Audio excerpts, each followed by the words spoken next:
That's right. Checkmate. SWAC, swagger, swag. SWAC, swagger, swag. Y'all don't really want it, cause I'm Michael Jackson bad. SWAC, swagger, swag. SWAC, swagger, swag. Y'all ain't got nothing on me, cause I'm Michael Jackson bad.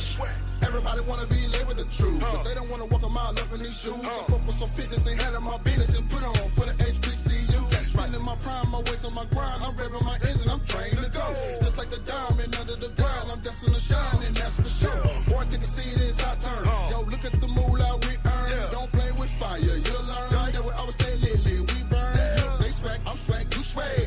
Y'all ain't ready, too bad. I overcome obstacles, nothing's impossible. I make them say, how did you do that? No matter the circumstances, boy, there ain't no second chances. But the odds got the advantage. Still gotta get up and handle it, that's facts. Dog, I'ma need some room, step back. One thing I won't do is lack. Only thing I pursue is cash. I don't really know about you. SWAC, swagger, swag. SWAC, swagger, swag. Y'all don't really want it, cause I'm Michael Jackson bad. SWAC, swagger, swag. SWAC, swagger, swag. Y'all ain't got nothing on me, cause I'm Michael Jackson bad. SWAC, swagger, swag. SWAC, swagger, swag. Y'all don't really want it, cause I'm Michael Jackson bad. SWAC, swagger, swag. SWAC, swagger, swag. Y'all ain't got nothing on me, cause I'm Michael Jackson bad. Okay, swag, swagger, swag, I got that. Once I get the ball, you never get the rock back. Ringmaster, no top hat. We the best of the best, can't stop that. I steppers be stepping, alumni be rapping. Our drumliners out of this world, yeah, you know the deal. Show up on fields and serve with them L's like Louis Vuitton. We in our prime like 21. No matter the hill, we climb it. Cause they say that pressure make diamonds. Probably why our women the finest. We shining on haters. You hate all you want, you can't fade us. You do what you can, but we do it major. We SWAC. Dribble like nobody else can.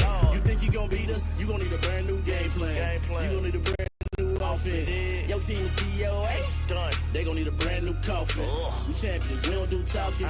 But I green like the boys in Boston. Yeah, we run it, we ain't got time for walking. Never know lanes, we boss. SWAC, swagger, swag. SWAC, swagger, swag. Y'all don't really want it, cause I'm Michael Jackson bad. SWAC, swagger, swag. SWAC, swagger, swag.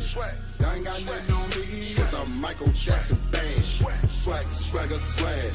SWAC, swagger, swag. Y'all don't really want it, cause I'm Michael Jackson bad. SWAC, swagger, swag. SWAC, swagger, swag. Y'all ain't got Yo, what's going on? Michael Jackson bad. It's your boy Lionel of 2009, back with another episode of the recap with Coach Heist Northern and my co-host, Mr. Kerry Mickens. We appreciate all y'all for joining us on the show. Listen, we talked about the SWAC and how wacky it can be. And I think this weekend fit all the description as much as any of the others. And we're going to talk a little bit about it as we get into the show this evening. But before I do that, man, y'all already know how we do. If you have not, start following us over on X and over on Instagram. Make sure you do so. PV_versus_. Everybody, make sure you show some love over on both of those platforms. Because man, listen, it really was crazy this week. And if you're on those platforms, you got to see some of the talk and some of the conversation firsthand when it went down, right when it went down as well, right? You know what I'm saying? So make sure you're following us over on both of those platforms. Also, listen, if you have not done so already, go ahead and like and subscribe to the channel. You know, go ahead and share some love, man, by subscribing to the channel. We appreciate all y'all who come and share your love, come and, you know what I'm saying, dump your presence over here. And so we really appreciate it, man. So definitely share some love, you know what I'm saying, as you're over here watching and checking everything out. And lastly, look, the goal is 750 subs We're on our way to that number, right? So again, man, go ahead and show some love. Subscribe to the channel. We got some big things coming. Next week is really going down. We've been telling y'all, talking about Northern Lights, man. So next week is really, really going down. So with that being said, man, I got to call up my co-host, Coach Carrie. Man, how you guys doing this weekend, man? What's going on? Mr. Carey, let me ask you first because I saw that my man Josh Allen got the job done. I was watching it. Me, took my wife to go, bowling on her birthday. It was her birthday weekend. And I was just watching the screen, just looking like, please just get this 4th and 2. Yes, definitely go for it. And after I saw him run for that touchdown, I felt like my night was made after that point. So how are you feeling, first and foremost? I'm feeling like my Chiefs are still in first place. That's the only way you can feel. I feel you. What's going on, Coach, man? How was your weekend? Oh, man, it was good. My son team won. They got another game Friday night. And we really hoping we missed the Bayou Classic this year because they still playing. So we hadn't made any plans. But, I caught a few of the games that were on the ESPN platform once I got back home from Prairie View's game. So I could talk a little bit about what I saw as well as what I saw at the Prairie game. But it's been a good weekend so far for me. Can't complain. Nah, that's definitely big. You know what I'm saying? Definitely is a great weekend for football. We're gonna talk about it a little bit. I see my man Zach is in the building. Said, "Man, listen, can we get those fantasy scores?" Wait, you know what, Zach? You know what? I'm gonna give you the fantasy scores. See, one thing about the weekend I was able to do was get caught up on my fantasy scores. All right, you know what I'm saying? I appreciate all those who've been joining us, HBCU Fantasy out the year. I mean, we've been chugging along, right? Getting up to this last week that's coming up. But hey, listen, I appreciate all those who've been waiting patiently. But let me go and give y'all the fantasy numbers, man. You know what I'm saying, for these last couple of weeks. So first and foremost, my man SWAC talking week 10 took the cake, 146.35. Don't ask me about the players, none of that, right? Because I had to just speed through everything and just make sure I get all the numbers done because I was definitely a couple weeks behind. All right, you know what I'm saying? But first and foremost, you know what I'm saying? My man SWAC talk doing big things, right? Of course, Blue still by far in front, right? You know what I'm saying? Showing that he really knows, HBCU ball like that, right? Next week, hey, listen, your boy finally made it back on top. All right, listen. Hey, shouts out to Donovan England. Okay, let's just put it like that. Shouts out to you, my guy. All right. Shouts out to Donovan England. You know what I'm saying? Able to edge out SWAC talk. All right. You know what I'm saying? Still way behind. You know what I'm saying? My man Blue Bloods. And then this past week, slight victory. The numbers ain't catching me up at all. All right. You know what I'm saying? Like I needed an explosion. Didn't get no explosion. You feel me? And so right now in second place, though, you know what I'm saying? My man Blue Bloods in first. So this is where the fantasy numbers lie right now. So for all those who've been waiting on the fantasy numbers, this is where the HBCU fantasy is going into the last week of the season. So there y'all go. Y'all know where y'all at and where y'all stand. All right. So with that said, man, let's get into our biggest winner and our biggest loser from week 12, man. Who y'all got for our biggest winner? Who you got for your biggest loser in week 12? I think it's only one way you can go. You gotta go with Valley and Fam. I think that's a close second, my winner. I think you can go Jackson State and Southern for wrapping up their respective sides. But don't even mention them. It's Valley. Valley biggest winner, Fam biggest loser. End of discussion. Hey, what you got, Kerry? We gotta agree with that because I think that that sulfur that we put on the snakes when they came to Prairie View, they must have had some left over. They were still a little sick. So them devils came in, and once they caught them with that sulfur on their back, they burnt them up a little bit. So, yeah, definitely the biggest winner. Valley. Shout out to Valley. They didn't just, like eke by, get a lucky bounce, or the refs cheated or nothing. And shout out to them breaking a 23-game home win streak at Bragg. And breaking their own streak themselves. So shout out to them. It wasn't, a easy feat. Yeah, I mean, listen, it's crazy how in the last week of the season when you got Jackson State clinching the East, you got Southern clinching the West, and yet neither one of them are teams that are going to be the biggest winner for this week, or the biggest, or any of those teams that they beat are even the biggest loser, right? Like, no, listen, it's Valley and it's Fam. That's just the end all be out. And listen, I know that 220 club this week is gonna be awesome. Like, you know what I'm saying? That's the only thing I can say. It's gonna be listen, the 220 club this week is just gonna be a perfect segue into next week's Northern Lights where we talk about SWAC head coach firings, because I know it's gonna be so good, you know what I'm saying? Seeing the conversation that's gonna be riled up right over there, man. So super excited to see what happens over there, man. Because the SWAC coaches call, they ain't nothing. Okay.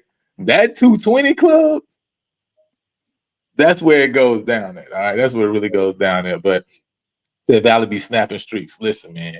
You know what I mean? Hey, Richard, we're not talking about basketball season right now. Leave that alone. We ain't talking about basketball season, and that was last year. It was a new year. All right. New year, new day, new us. All right. So with that being said, man, let's move forward. Go and talk about some of these scores. You got 38-19 Norfolk State over Delaware State, 26-3 North Carolina Central over Howard, and then 54-7. I'm saying it again. 54-7 South Carolina State over Morgan State. Then Tennessee State still keeping themselves in that race, right, to finish, tie for first. They could land in the three-way tie, possibly, right, in that Big South OVC conference. So they still got a shot. Towson 31-13 over A&T, and then Richmond with 24-21 victory over Hampton. Hampton has been playing some really, really tight games this year. I think it bodes well for them, especially going into next year, man, being able to be in some of these close CAA games. Because I think they feel like, man, we can probably maybe next year come back and see ourselves maybe, CA is a big conference, right? But CI in the middle to high third of this conference next year, we can get some wins and really start to make some momentum. But the big one on this one, obviously, is the South Carolina State game against Morgan. Coach, were you shocked to see how handily they handled Morgan State in this game? Yeah, I'm the score, how many points they put up, and I didn't look at the box score to see was it any fumble returns, interception returns, kickoff punt returns for a touchdown. But no way did I see them score 54 points. But I could see Morgan's offense. If I'm gonna say, I say maybe 24-7, somewhere in that range.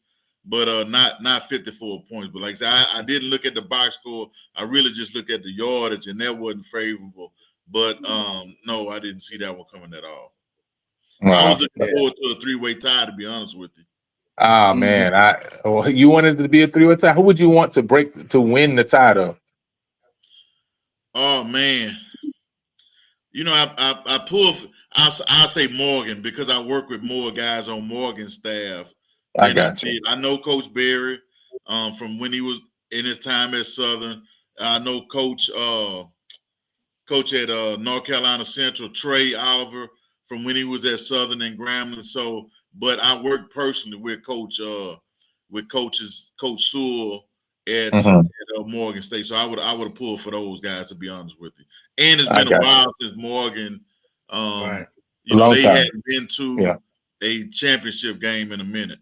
Long time, man. Long time. So, I mean, you talk about, what it looked like team stat wise, 19 first downs for South Carolina State, only 9 for Morgan State.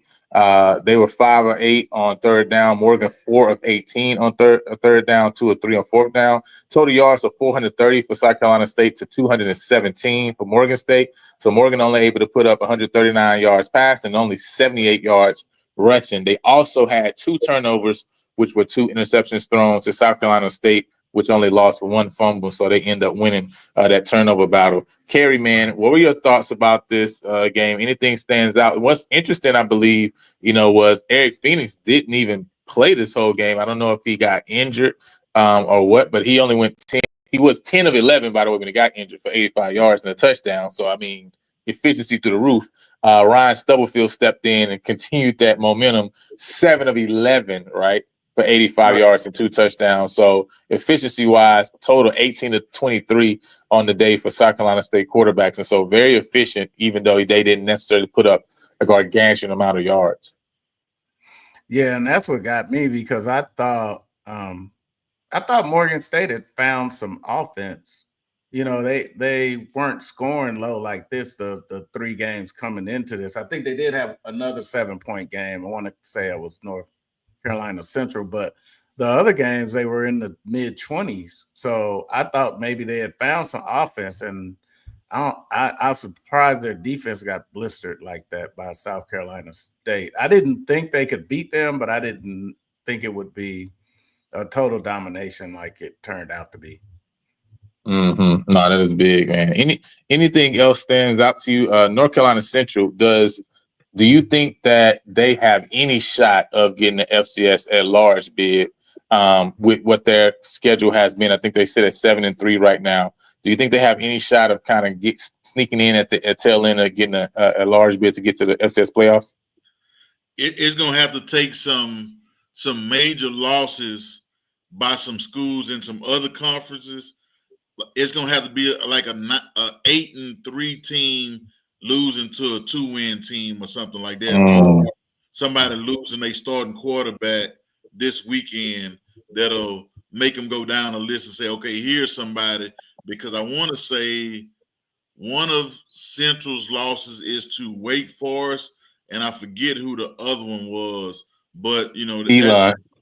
Yeah. So that can be a determining factor right there. Yeah, I think the Elon loss is really huge, kind of, to kind of hold them down. Probably if they only had them 2 losses, it may be different. Let me ask you a question before we move on to the SWAC. Does South Carolina State's offense has been tremendous throughout this year? Does Jonathan Williams, right, who was at Benedict before with Coach Chennisberry, now here at South Carolina State bringing that offense, what does a year like this do for him? For a standpoint of maybe putting him now in the short list, I would say, right, for maybe some head coaching positions throughout, HBCU world. Well, it's going to depend. Is he truly the play caller? That matters to some people. Or his coach, you have a school, just say KJ Black, when he was at FAM, he was listed as the offensive coordinator, but everybody knew Coach Simmons call the plays. But sometimes as a head coach, you might not even make it to practice until the last 30 minutes of an hour. But your offensive coordinator he's going through the script, he's coming up with new plays and helping you come up with a game plan. So it just depends on who do people think is calling the play. He's still young in my opinion, but I think college football is trending towards younger coaches and coaches that look a certain way. By it's almost like we want our a business model of young, very athletic looking coaches, people that you can put in front of a boardroom, people that you can put in front of business people to go out and raise money. Because at some schools, the head football coach is the second athletic director to go out and try to get some funds for different programs. Right. No, that's a good point. Jimmy says here, younger, cheaper coaches. And that's a little bit of it too. Yeah. So that schools that feel like they've been overpaying for coaches. Man, I think a lot of HBCUs probably should feel a little bit like that. You know what I'm saying? But let's move on to the SWAC. I see Mr. Campbell's in the building. He's asking if anything interesting happened this weekend. I don't know.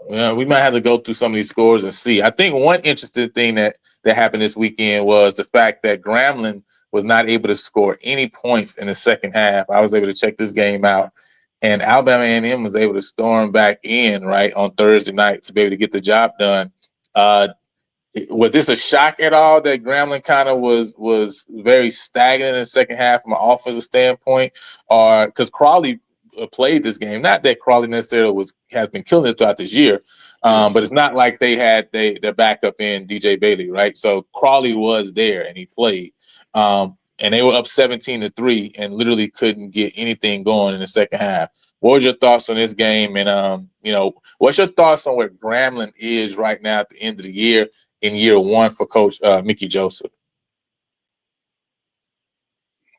It looks like for that game, that was interesting. I still think Crowley hasn't been himself since the State Fair Classic. I don't know if something twisted something, but I think Alabama A&M just made the better second half adjustments, and the game just looked totally different in the second half. And they were able to get the run game going and really had Grambling on their heels, and that was pretty much the difference in the game. And Grambling, whatever they did try to adjust on offense, it just was not working. They couldn't find the end zone for anything.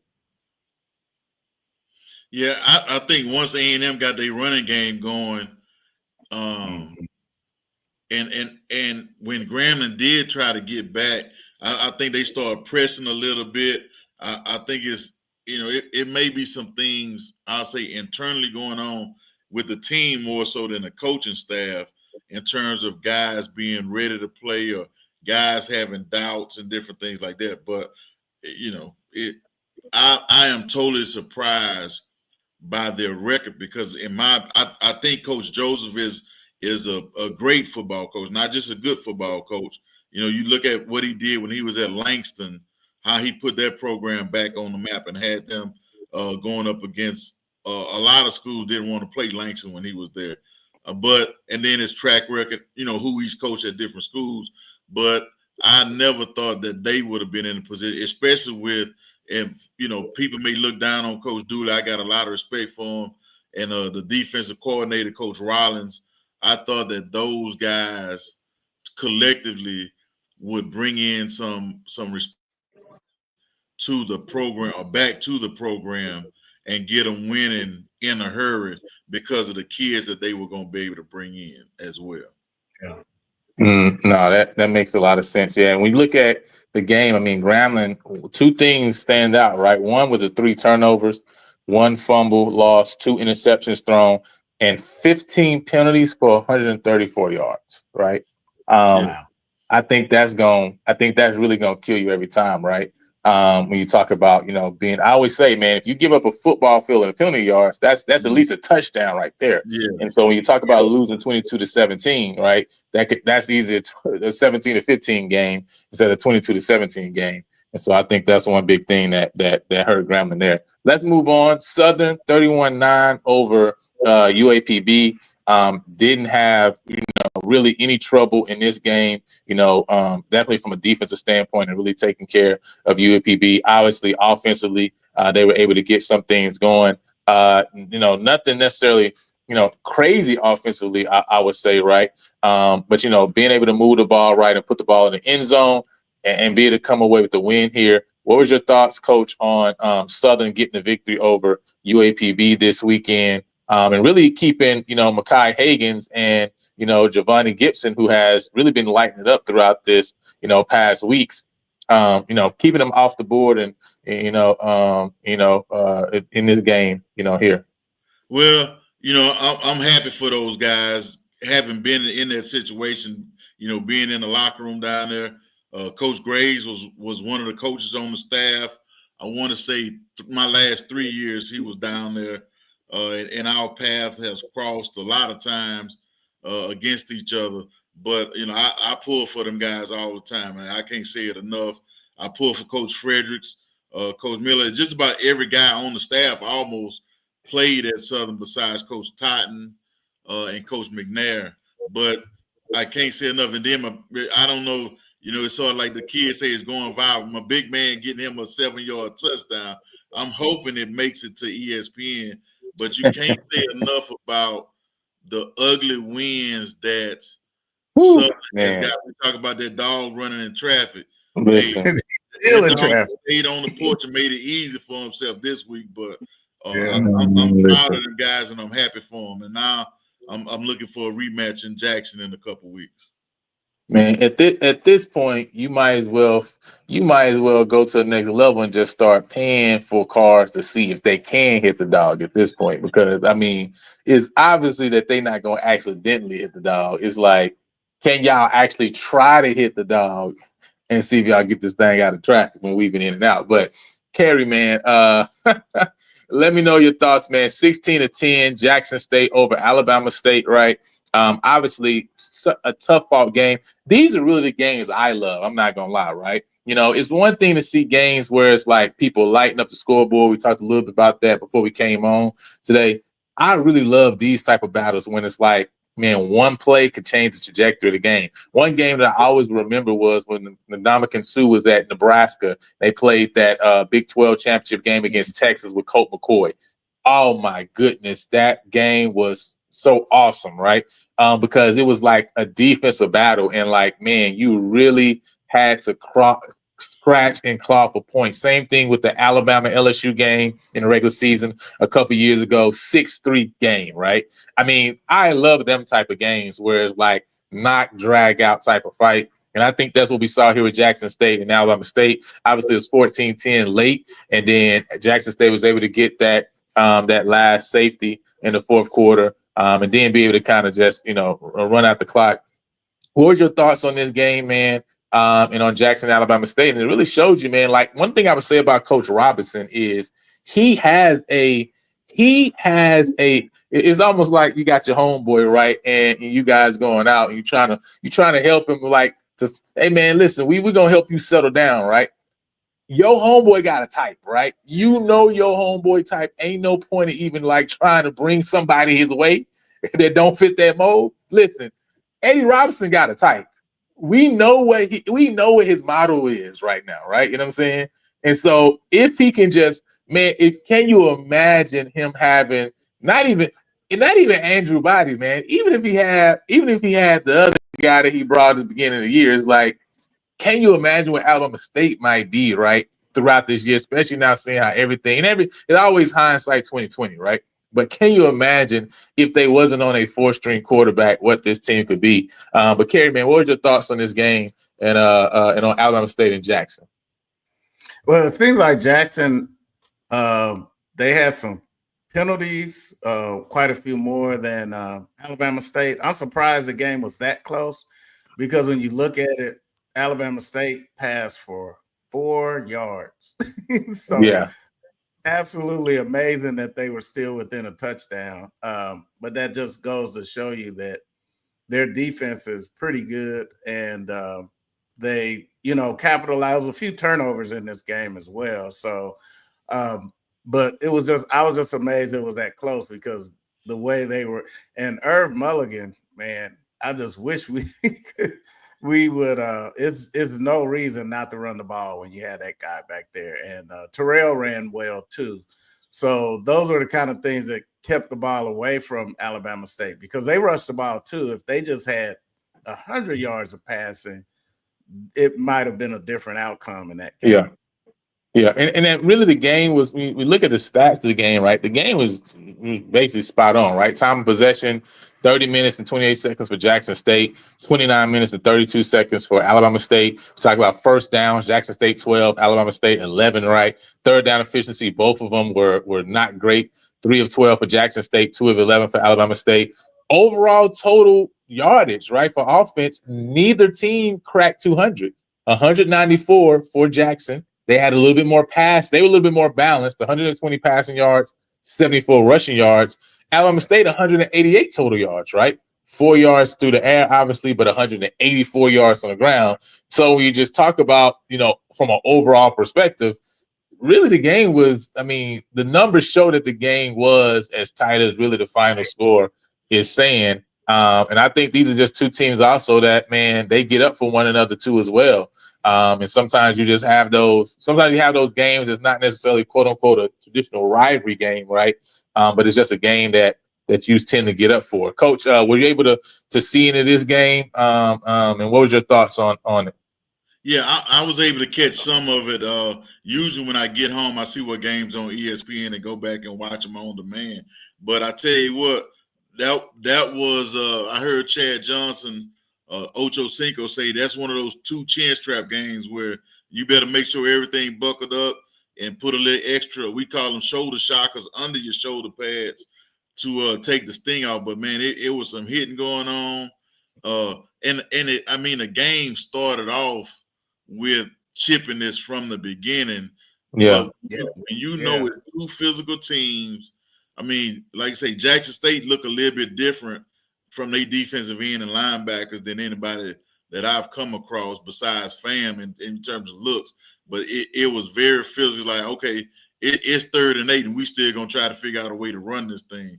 Yeah. Jackson had a couple of throws where I think if they had them back, you could see TC talking to his quarterback. He may have missed a guy wide open in the flats or a shallow crossing route.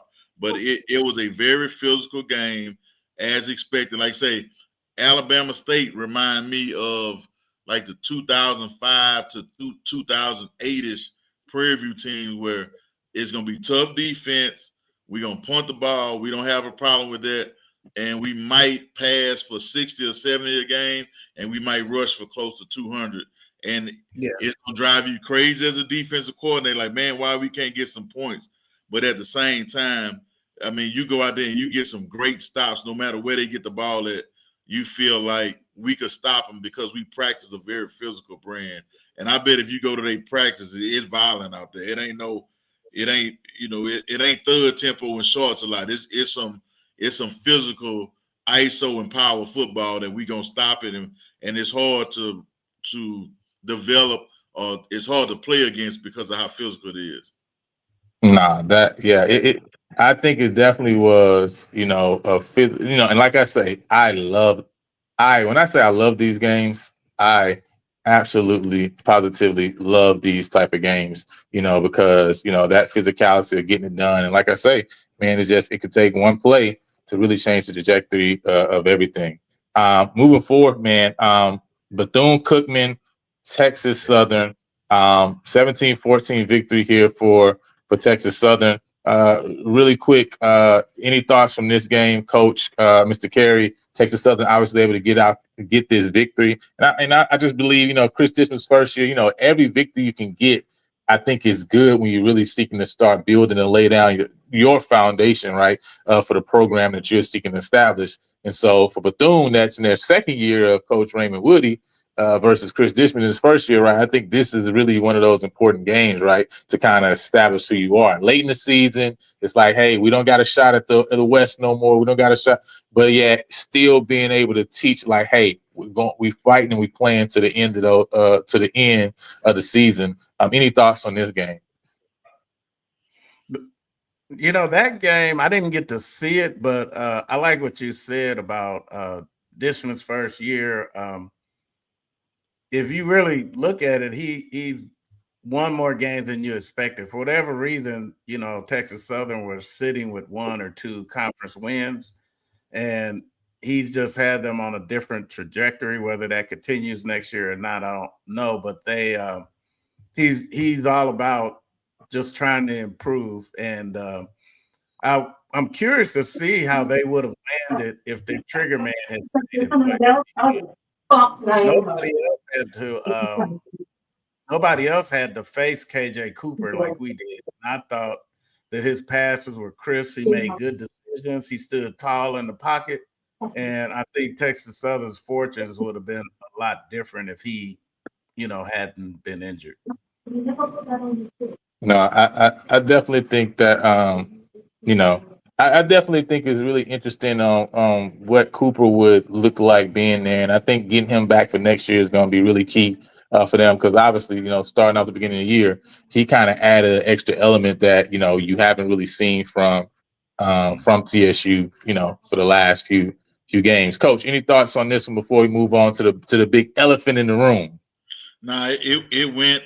I say it went as expected. So I didn't see it. Didn't even look at the stats for the game. I just know Texas Southern won, and we'll see what does this springboard into next year. As I think they have one more left, and see what happens after that.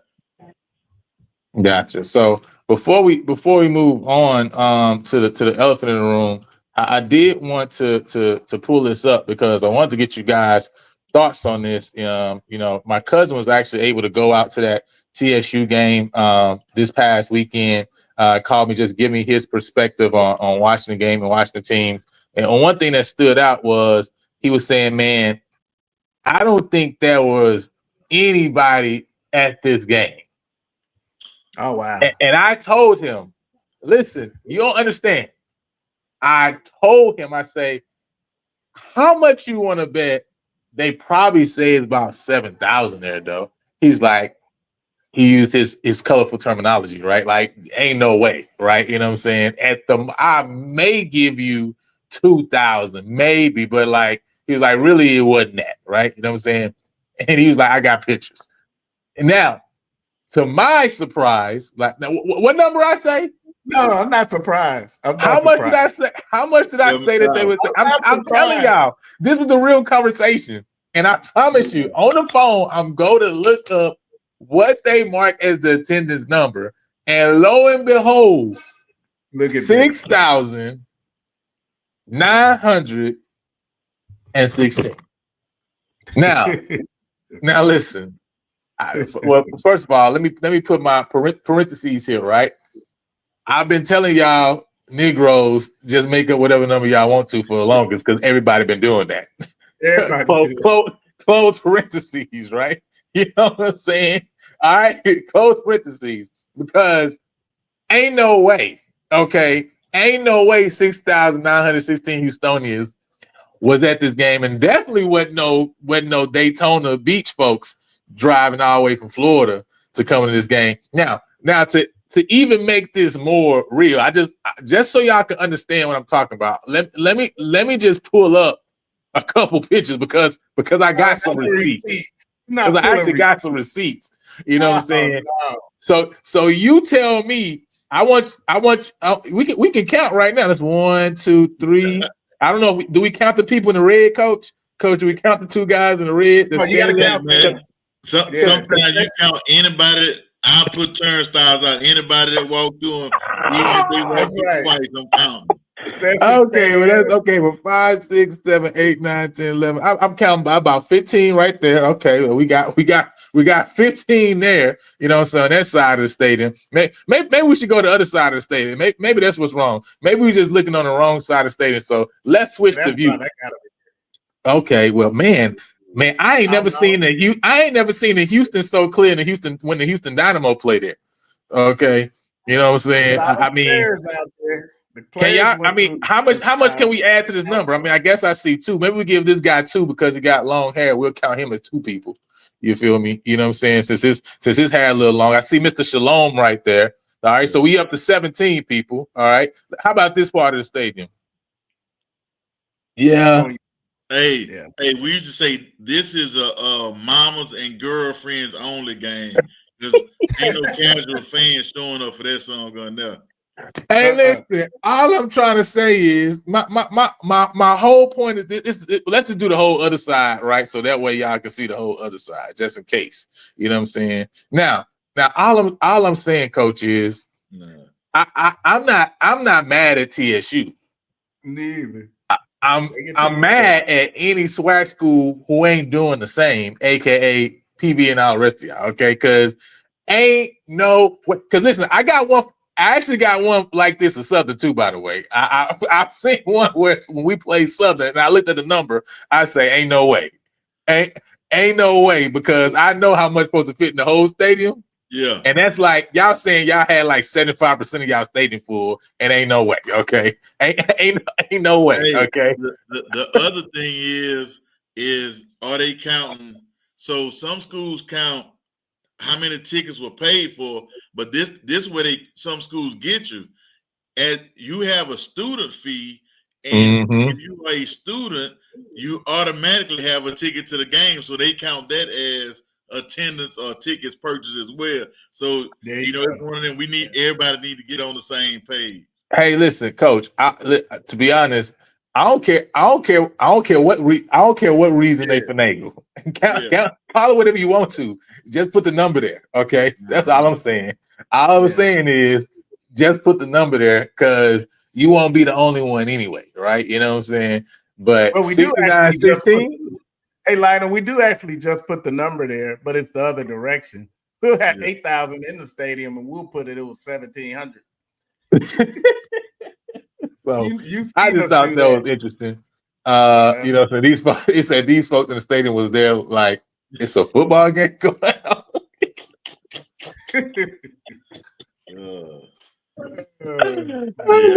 I'll be counting the band, the concession stand workers, all that. Yeah, concession stand workers. Yep. The tubas. That's an extra. Oh man, listen, there's so many times we had that last year. We at Alabama State, I think they said it was like 2,000 or 3,000. I'm like, AD, I know there was more than this many people at the game. They went back, redid it, said, oh, it was like 6,000 something or whatever. Like, I'm confused though. What we using to count then? Like, what are we using? Are we actually counting the people? You feel me? But I'm with Coach North. I'm like, listen, all of the student fees, that's automatic off the top. Just put that number there. At this point, right? You know what I'm saying? Just call it a day. But, you know, let's move on. But, you know, that was so – if that was interesting, now I know this Northern Lights going to be interesting, you know, because we talking about TSU finagling some numbers, all right? And we got some recruiting stories that's going to put this to shame, right? You know what I'm saying? So with that being said, man, Coach Northern, we calling you to the carpet, man, and let us know, you know what I mean, what really be happening, what's really going on behind the scenes with recruiting at these HBCUs. All right, I'm gonna try to get through a couple of them real quick, but so a lot of people don't really know what happens from a standpoint of like, so when we go recruit 9 times, and I say we, any coach, the first thing you do is you go get transcripts, test scores, and film. Now you can get the film sent to you via Huddle or whatever. So, you know, back in the day, I'm a spring recruiting, we would go out to different places, and some of those coaches don't like seeing us come in there. I can remember when we were at Grambling, and Grambling had a lot of red and black without the gold or the white. And we would go to certain schools, especially in Louisiana, and they would ask, were we from the University of Georgia? And they would treat you differently if you said, no, we from Grambling. So as one coach, he had it set up where the head coach at the school would meet with only the Division I or Power 5 schools at the time, SEC, Big 10, Big 12, and then the assistant coach or his quote-unquote recruiting coordinator would meet with all the FCS, the lower level Division I schools. And it became an issue. But when Doug started going places, you know, you could see the change in some of those coaches, like, oh, we got a Super Bowl MVP coming in here, as opposed to Heights Northern or Coach Roach or whatever. So I'm at one school in Dallas it used to be predominantly white. Now it's a predominantly black school. And we go in, it's a lot of coaches. There's probably about, I'll say 15 coaches at least almost show up at the same time. And he's talking to everybody come in, and he tells me, because he saw me with a Prairie View shirt on, he was like, you go with that guy. And Coach Norvell, who's the head coach at Colorado State now, he said, nah, you come with us. Because, you know, he's sort of like looking out for me as a, you know, I'm still Texas recruiting. He said, nah, you come with us, because most of these guys that he's showing us, in a couple of years, they won't be where they going out of high school. So he brought me in and got the list like, hey, you need to look at this kid, or whatever. Moving forward, I'm at Prairie View. I'm the head coach at Prairie View now, and it's my first year being the head coach, and we got a cornerback out of the Beaumont area that we recruiting the heck out of, and he committed to us. Well, he goes back home, and his coach tells him, like, hey, take this visit to Stephen F. Austin. And he goes up to Stephen F. They offer him. He doesn't particularly like it, but the coach talks him into committing to Stephen F. So it's a coach that was on the staff that played at Prairie, like, coach, you need to come here and talk to this guy and talk to the head coach about basically what he's doing. And the coach had basically talked to the mom to say, hey, he committed to Stephen F. Austin and he's not taking any more visits. And the mom was like, okay with it, because she didn't know much about football. She just knew her son was good. Lo and behold, the kid goes to Stephen F. and only stays for a year. Hated it, never played football again in his life. So, you know, that happens sometimes. A couple more stories real quick about like going, like we would go see guys. Look, Mark Fredericks, who's now the offensive coordinator at Southern, and he may say this is not all the way true, but this is when I was at Grambling. So Mark, we were looking for a fullback, and one of the coaches that's at Southern now knows Mark, knows Mark family. So look, we go to see Mark. We go to the house to see Mark, but Mark had gone squirrel hunting. So his mom was like, hey, he'll be home in a little bit. So, we try to wait for him, no cell phones, nothing. So the squirrel hunting trip turns into coon hunting trip. So Mark don't get home until late at night, so we miss him. So the next day, we figure, okay, we'll go to the school. It's not that far from Baton Rouge. We'll catch him at school. We go to the school the next day, 8-something in the morning. Mark is not there. So we ask some people that we know, like, hey, where's Mark? We thinking he, playing hooky. So they say, oh, he's gone hunting. Mark had worked out some type of deal with the principal. As long as Mark brought him a few squirrels or whatever they killed, he would let him show up to school a little bit late. It was one of those type of deals. So, Mark and I laugh about that. I didn't realize he was that much younger than me. But going back to Prairie, I know I'm going all over the place. So when we had the championship parade, I didn't get to make it to the parade because I was in Marshall, Texas, recruiting a young man named Trey Glover. A lot of y'all Trey was like one of my all-time favorite players because I never had an issue with Trey. Trey was on all the leadership, the personnel with the team. He even did some stuff with SGA. Trey made all SWAC 4 years in a row, whether it's first or second team. But I missed, and I told him, I say, hey, man, I'm missing the championship parade up here in Marshall, Texas, recruiting you. And that joker ended up making all SWAC 4 years in a row. One of my favorite players in Prairie View that I had the pleasure of coaching. So I'm going to move to some official visits, and then I'm going to go to some home visits. So when you have an official visit, we bring guys to campus, pay for everything, they mom or dad, and sometimes we end up with little brothers and sisters on the visit. So on a couple of occasions, we've had some special needs family members come on trips. So one time we had a brother with Down syndrome or a brother that was autistic. But we had one family that came, they played we call it the assassin game. It's where you walk up behind people and then you sneak up behind them and you cover their mouth like you putting sleeping agent on them. And their rule was anytime somebody did it to them, the person had to stay still for 1 minute.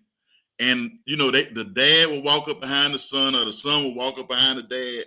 And the mom is going ballistic. Like, I cannot believe you guys are doing this on a, official visit. Y'all gonna mess it up for the son or whatever. And the son ended up coming to Prairie View. But it was like one of the funniest things, like to see the dad and the son going back and forth playing the Assassin's game with each other. All right. So these gonna be, in my opinion, a little bit funny. So look, we go to a house. It's me and an assistant coach. Me and the assistant coach go together. So we go to the house, and it's a single mom, the son, and they have another brother, but they have a dog, and that dog is tied up in the back in the mom's bedroom, and they don't let the dog out. So after a while, the dog's scratching the door, barking or whatever.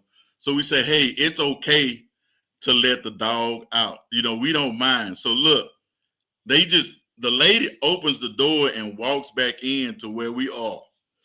Why the dog runs out of the bedroom with a pair of the mom's underwear, like basically in his mouth and sort of draped over his head. And she is as embarrassed as can be. You could imagine, your dog running in the room with a pair of your underwear in the mouth.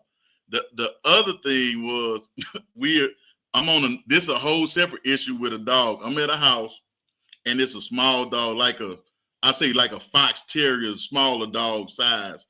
And man, the dog is, just coming around or whatever. And lo and behold, man, the dog starts humping on my leg. And when I say humping on my leg, I'm talking about unmercifully, the dog's eyes is rolling back in his head while it's humping my leg. So I always laugh. It humped my leg so long and so hard, and I'm just like, shooing at it, that it like fell over backwards off of my leg as it finished doing whatever it was doing to my leg. The other one that was a little bit crazy. So we're in a small house, and it's me and the assistant coach. Where the assistant coach has an upset stomach. Has an upset stomach, to say the least. So he goes into the bathroom, and you can hear him in the bathroom. It was almost like Pops on Friday, but you can hear whatever coming out of his body hitting the water as we sitting in there. And lo and behold, man, when he opened that door, it was almost like, hey, man, we need to leave this house before this scent get everywhere. So look, we didn't get that kid at all. Coach, it was a bad day for Coach. Like I say, I'm not gonna say his name.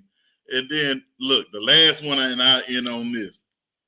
So I go to a house in Dallas. I'm recruiting a kid out of DeSoto High School. So I go to the house, and the mom has cooked. So it's the mom, the son, the uncle who had played NFL football, and the dad didn't live with them, but he was still involved in the kid's life. So the dad, all of them are over. All of them are over there at the house. So I eat the food. The visit goes well, but whatever I ate didn't agree with me. So I get down the house. I'm like at the front of the neighborhood, and I am throwing up violently on the side of the road. So the dad leaves the house a few minutes after me, and he said he sees me on the side of the road. He's like, "Coach, you okay?" I'm like, "Yeah, man, I'm all right. Something just not agreeing with me." So he says in the funniest way possible to me, he was like, "Man, I told her, hey, she can't cook." And then she said, "I told her she should have ordered some food. Now you done killed a man. We ain't gonna get no scholarship." So, but man, you have some great times while you're on the road. You guys, I mean, if you talk to some guy, especially the older guys with the stories, you'll get a little bit different view. But I tell you what, when the dad was like, "Man, I told her she can't cook," and he almost like, "That's why I left her," all the meals like that. But it was it's some funny times on the road. But I think the thing that people don't realize is what some of the coaches have to go through to get kids and to get access to kids. And I'll probably say some of my worst recruiting stories is, you get to know a kid, or you've already known a kid. Like I've recruited kids that I've been knowing since they were, 2 and 3 years old. And then the mom or the dad say they feel a little bit more comfortable with somebody else. That's the ones that get you. But, it's some funny stuff that happened on the road when you out there recruiting those. So I'll leave it at that. I have some more, but, some of them, you got to tell, like I say, offline with with a few drinks or whatever, and it'll get real interesting. Some of those recruiting stories that happen. Man, first of all, that the way you ended it made it sound like some of my real estate stories. It's like, hold on, we've been working together, and you said you felt more comfortable with somebody else. Man. Hold on now, hold on. Hey, oh no, I ain't no dance. I saw somebody say, "Do I electric slide like Nick Saban?" Nah, I ain't no dancer, no way. So nah, like I said, I ain't about to be cooning for folks. Nah, I'm just gonna lose that joker. Now hold on, Coach. Did you ever eat spaghetti at any of these houses you done went to? Man, I'm from South Louisiana. We don't play that. I already know what you're getting at now, man. Look, no, like they say, no red sauce, brother. Hey, listen, that she's like, listen, we gonna get this scholarship by any means necessary. Hey, look, and I done heard stories about they freezing your hair and all that. Nah, Coach, I'm good on it. Look, man, if she a real woman, she know not to cook that for you unless she know you real well. Basically, that's what it is. Hey, yeah. Mr. Carey, man, you have you heard anything stories through the grapevine, man? Man, I don't know any of those. Oh man. Listen, listen. I know there got to be some crazy stuff that goes on in these recruiting trips, man. I remember when I had Dwayne Tucker on interviewing him, and he was telling me the story of how KJ basically, what I'm saying, you know, basically was standing on the table for him, like, man, if y'all don't go offer this sucker, what I'm saying, a scholarship, because at that time he only had one to Midwestern State, the D2. Mm-hmm. You know what I'm saying? And I guess he said KJ had come back up there to recruit somebody else at his school, I think a tight end or something. And he was asking him again, like, because KJ just assumed, like, man, I know you getting Power 5 offers, Rob, or G5 offers, I should say, at that time, right? You know what I'm saying? And Tucker's like, nah, right? And so KJ came, he said KJ basically told him he came down the coach's room when they was meeting, kind of talking about all the recruits and stuff. He put the tape on and like basically showed it to everybody, and kind of like people was kind of like, okay, cool, right? And KJ kind of almost looked again like, man, run the tape back again. You know what I'm saying? Like, run it again, right? And show it again, right? And he's like, man, I had to stand on he had to stand on the table, man. But hey, I'm like, man, I'm so happy he stood on the table for you. Because first of all, not only did he get 4 years of Tuck, but now because of Tuck, we about to get 4 years of Chase Bingman, who's already showing that he got that connection with Tuck too, man. So that was really big, man. Hey, I'm gonna add one more real quick. So when I first got to Grambling was about to get put on probation because they had a kid that they really wanted, and the coach was calling the kid during the dead period. So in order for Grambling not to get on probation, they had a married coach said he was trying to date the mama so Grambling wouldn't get put on probation. That's crazy. That's why he was calling the house so much. True story. Wow. I did it.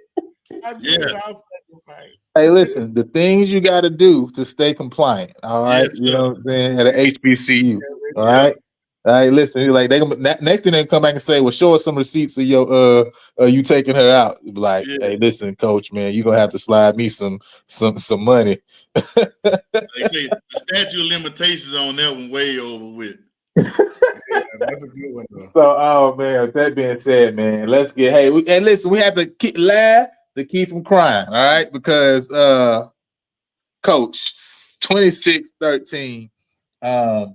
I think Mr. Carey is about to change his hat and put something else on. But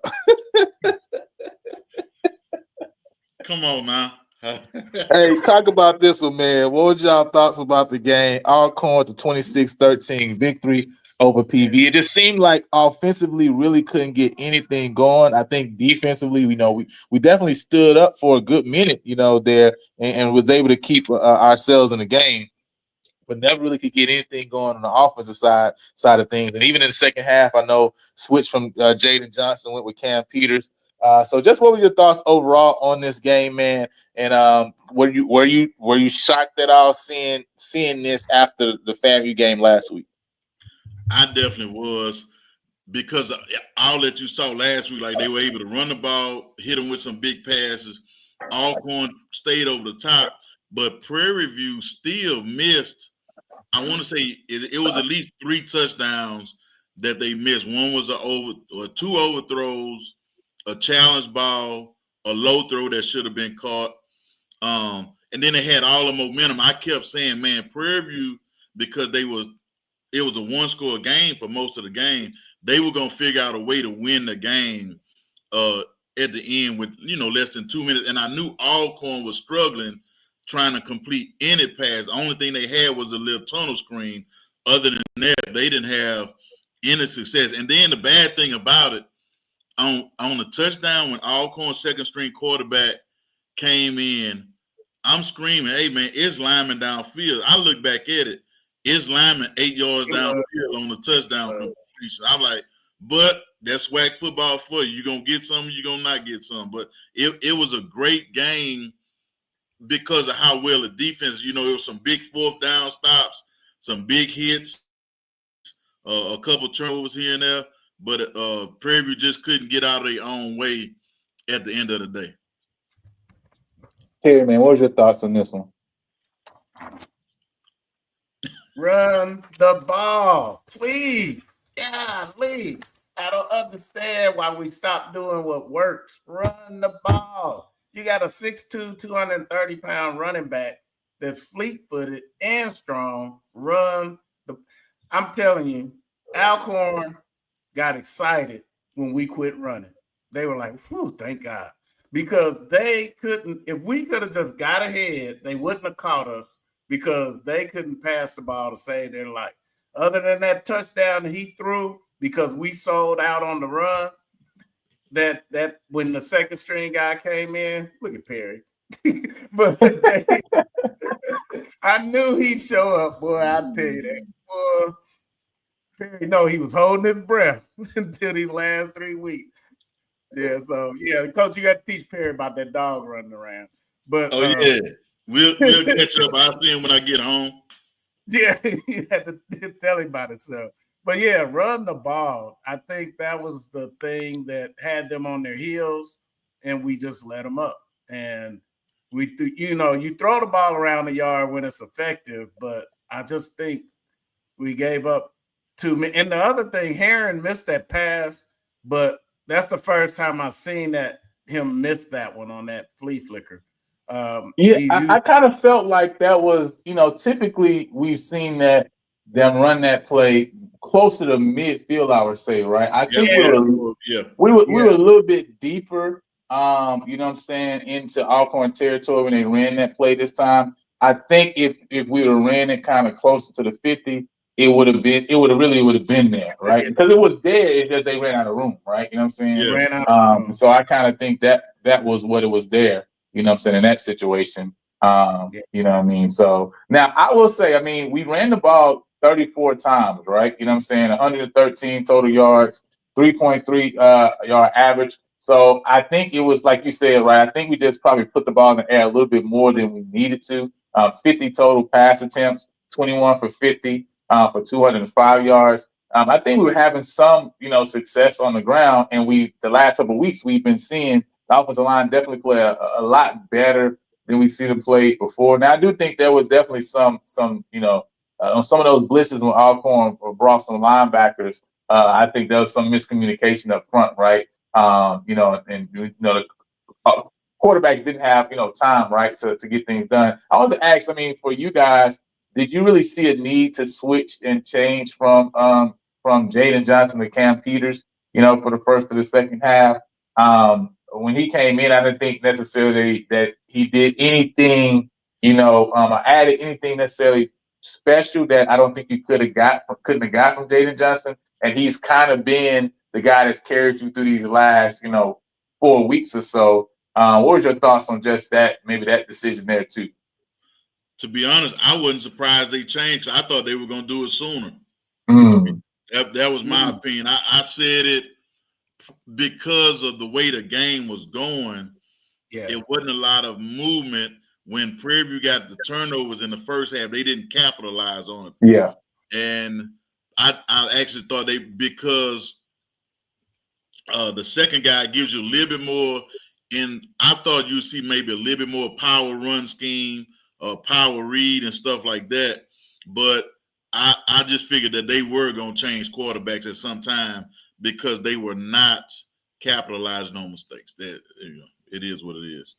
Yeah, and obviously the big one I think that everybody obviously mentioned is going to obviously be the on that last kind of punt.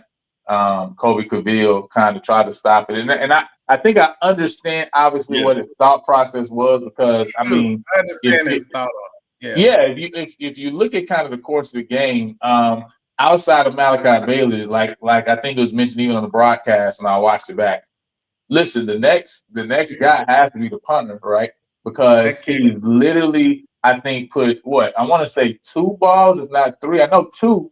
Put 2 on like the 1 yard line, right? Yes. I mean, literally the inch line, right? And got multiple balls where you got rolls of like 15 plus yards, right? You know what I'm saying? 20 yards. So I understand Cavill and thinking like, hey, do I let this roll and kind of now we're deeper in our territory versus if I can kind of jump on the ball here closer to the 40, 45-yard line, it gives us the ball in a really, really good field position.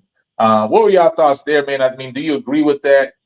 Is a player just trying to really make a play, you can kind of live with that, or, what were your thoughts there? I think he couldn't help himself because, like you said, he saw two roll right to the one that looked like they weren't going anywhere. And he rolled all the way to the one. So I know he said, I can't put him in that hole again. I wish he would have caught a fair catch because they would have had to give him some space. But I understood what he was doing. And then he looked up, and because what happened, it looked like, and it was hard to see because I was home watching it on TV, but it looked like he thought he had some room. Then all of a sudden it was three guys just right there. And so he was kind of like, I should get it. No, I'm not going to get it. But then it was too late. It kind of hit him.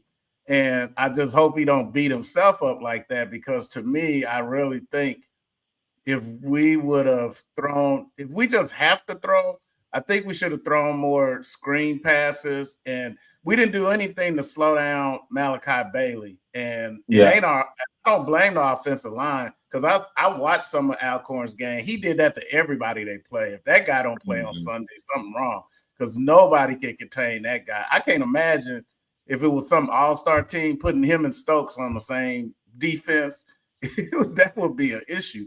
But yeah, that guy was he was really hard to stop. But I just think some things like some screen passes, some quick slants to the tight end would have made him just not be so quick to tee off on us like that. So, like you said, Kobe just kind of pressed only because of what he had happened to him earlier in the game. So I just hope he don't beat himself up about it, because I can't in any way say he just cost the game. It's just that the flow of the game, like Coach Northern said, is kind of what caused him to do that. Well, I think a couple of things, like you said, I would tell guys, if you're going to catch the ball on the hop, make sure your feet are set. And I think he jumped to try to get that ball. But, and I tell him, if it's not above your waist, leave it alone. But you understood because of the way that ball had been rolling. I know he probably got tired of people saying, feel the ball, don't let it roll, all that type of stuff. But what Alcorn was doing on their defensive line, they were setting a lot of picks. We call it a Texas stunt, where the tackle go first and the end come underneath. But that doggone 44, he reminded me of Robert Mathis, not the big guy, but man, that joker had a motor. And he was so quick off the ball. They got him for offsides one time, but it was like he said, they ain't gonna call it two times in a row. I'm gonna do it. Right. The very next play, that joker was jumping off their route. They did a good job of disguising their coverages. Played a lot of cover 4, and still got beat over the top. We just couldn't come down with the ball. But it's just one of those deals where the timing of the play make it bigger than what it was. But that happens in football. Yeah, it was like you say, just from the beginning, from the jump. And I think we talked about it before. When you look at the last couple games, it's like, can you get out early, right? You know what I'm saying? And how do you start the games? And I think in those games that we've got the wins in, we've been able to start off early, right? You know what I'm saying? To kind of get momentum. We talked about hitting James Burns early, for example, right? I think there was one that you mentioned where really it looked as if it was really like it was underthrown, I would say. You know what I'm saying? And so the DB was able to kind of catch up to him and make a play on the ball. But really, he did have him beat, right? You know what I'm saying? We already talked about the one to Trajan Spiller that Chris Herron threw. So it really just a lot of missed opportunities there. And like you say, not really, selling out to the run, I would say, right? You know what I'm saying? Because we were having success as that's concerned. And yeah, unfortunately, like Mr. Joseph said, Malachi Bailey was just eating our tackles alive, as far as really just making plays, man. He was just a better man on this day. I also think Alcorn's blitz, man, they were timely in kind of the blitzes they were sending, and kind of creating some pressure too on us as well. So we really just never just really got things going. I think in the second half we were able to move the ball more, but we really wasn't able to capitalize on kind of the on us being able to move the ball because our defense played really well in the second half. Alcorn wasn't able to move the ball, and so we end up stat wise, right, total yards wise, you end up seeing like, hey, we end up being more. We have more yards than them, but none of those yards kind of turned into anything. And I always remind me of that Texas Southern game, really in the second half too, where we moved the ball right, but we wasn't able to capitalize right as much as we thought we would be. And I think it was really similar because I think we scored 6 points, 2 field goals in that game. Same thing in this game, right? 6 points, 2 field goals. And had a late turnover as well. Yeah. So yeah, man. So with that being said, I definitely think it was disappointing, because especially for how the defense played, it was definitely a very winnable game. You know what I'm saying? Obviously, they got the last touchdown in that last drive and got 26, but it's really 19-13 game, and we really just couldn't get over that hump, man. So, any last words on this one, man, before we move forward? All right. With that being said, man, we're gonna get into our 2 games of the week. First and foremost, we got Jackson State and Alcorn, man, in Lorman, Mississippi. I think this is obviously always huge because no matter who's even on the team, right, we know it's going to be a good game, and we know it's going to be a game that anybody can come with the victory. Even though Jackson has to secure the East, this is one of those rivalry games where obviously, Alcorn can actually get the victory as well. So, what are your thoughts on this game, Coach? What do you think the keys are for Alcorn to be able to actually come out of this game with the win? Hey, man, I might have to eat a little crow on this one because I picked Alcorn to win the game, thinking that their quarterback was going to be available. Looking at him walk around after last week's game, I don't see how he going to make it against Jackson's defense if he's going into the game hurt. And then looking at their second team quarterback, unless they just line up and try to play big boy football and snap the ball with 1 second left on the play clock with 9 offensive linemen, a quarterback, and a running back, I don't see Alcorn winning this game. But I like to think had they had the other quarterback who's going to give them some mobility as well as be able to complete some passes, I had my money on Alcorn because Jackson had everything wrapped up already.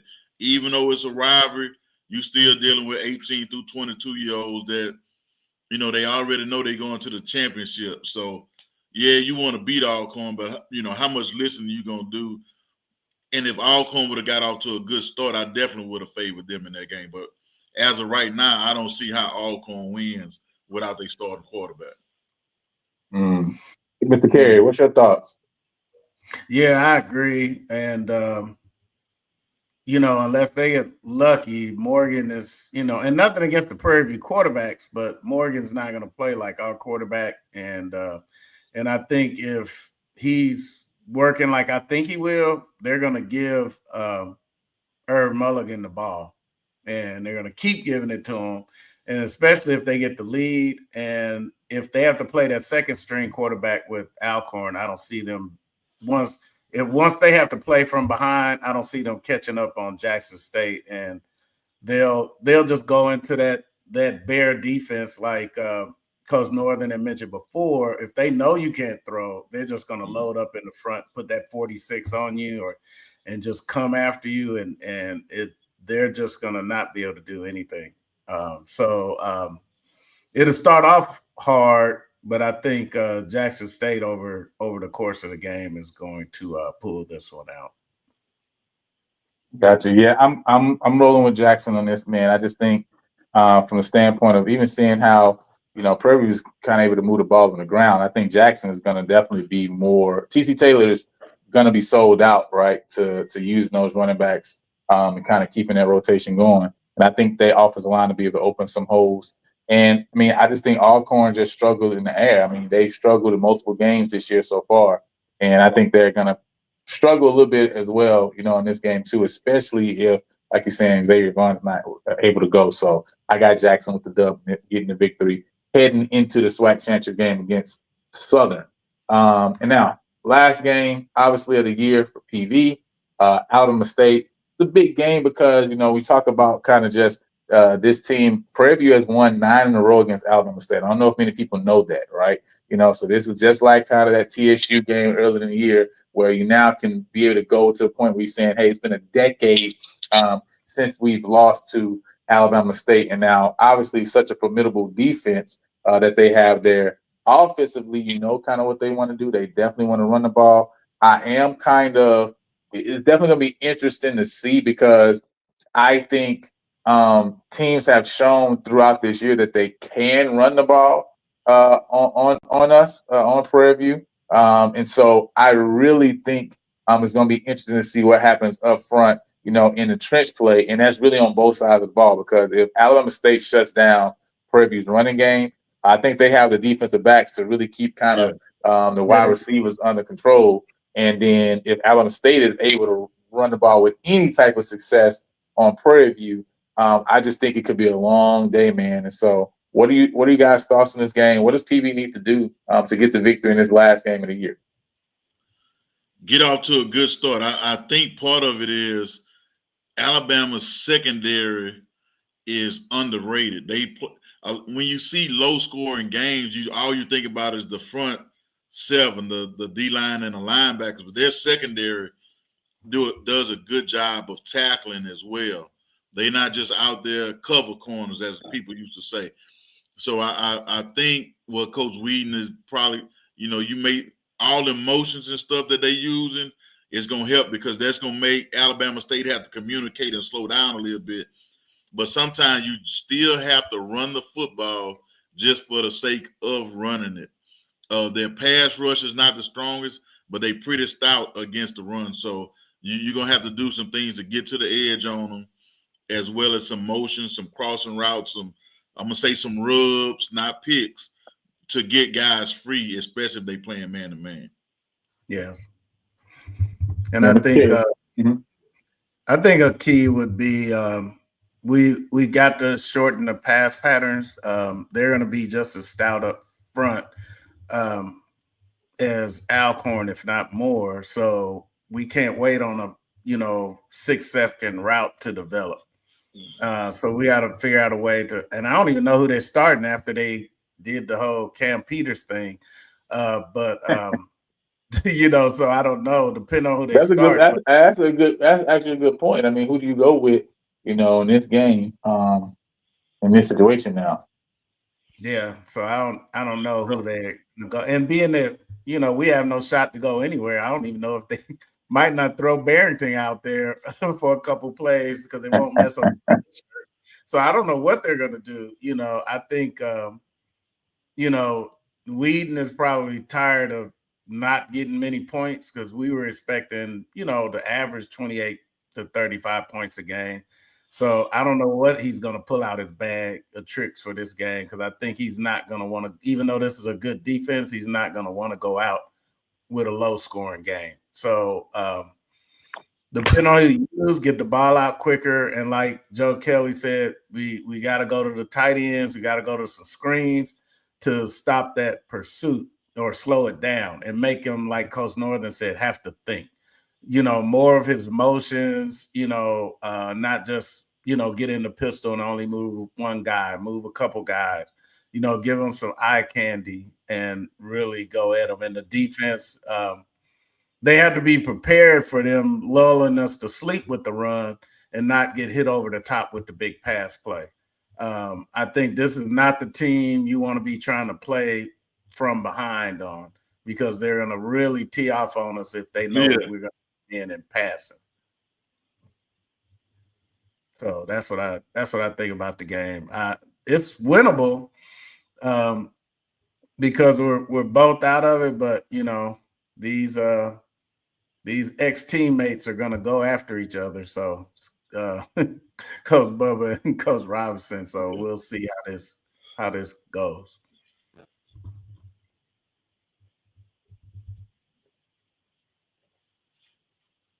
So we can't hear you. Okay. Yeah, you lost your audio, Lionel. I think he's trying to fix it. And then I don't know how this. Can you hear me? Yeah, we got you now. And how to. Yeah, I was saying, I definitely think they're going to go after each other. We're going to see. I think this is a big game for for both of them coming toward the end. At least like Mr. Campbell said, he had a question. Let me get the see if I can get the call lines up because I'm not using my. Or you can tell him if you can just type it in the comments. I figured out how to look at the comments the whole time, so okay. you can type yeah, it just put it in the comments then, Mr. Campbell, because I didn't have the call lines up for the night.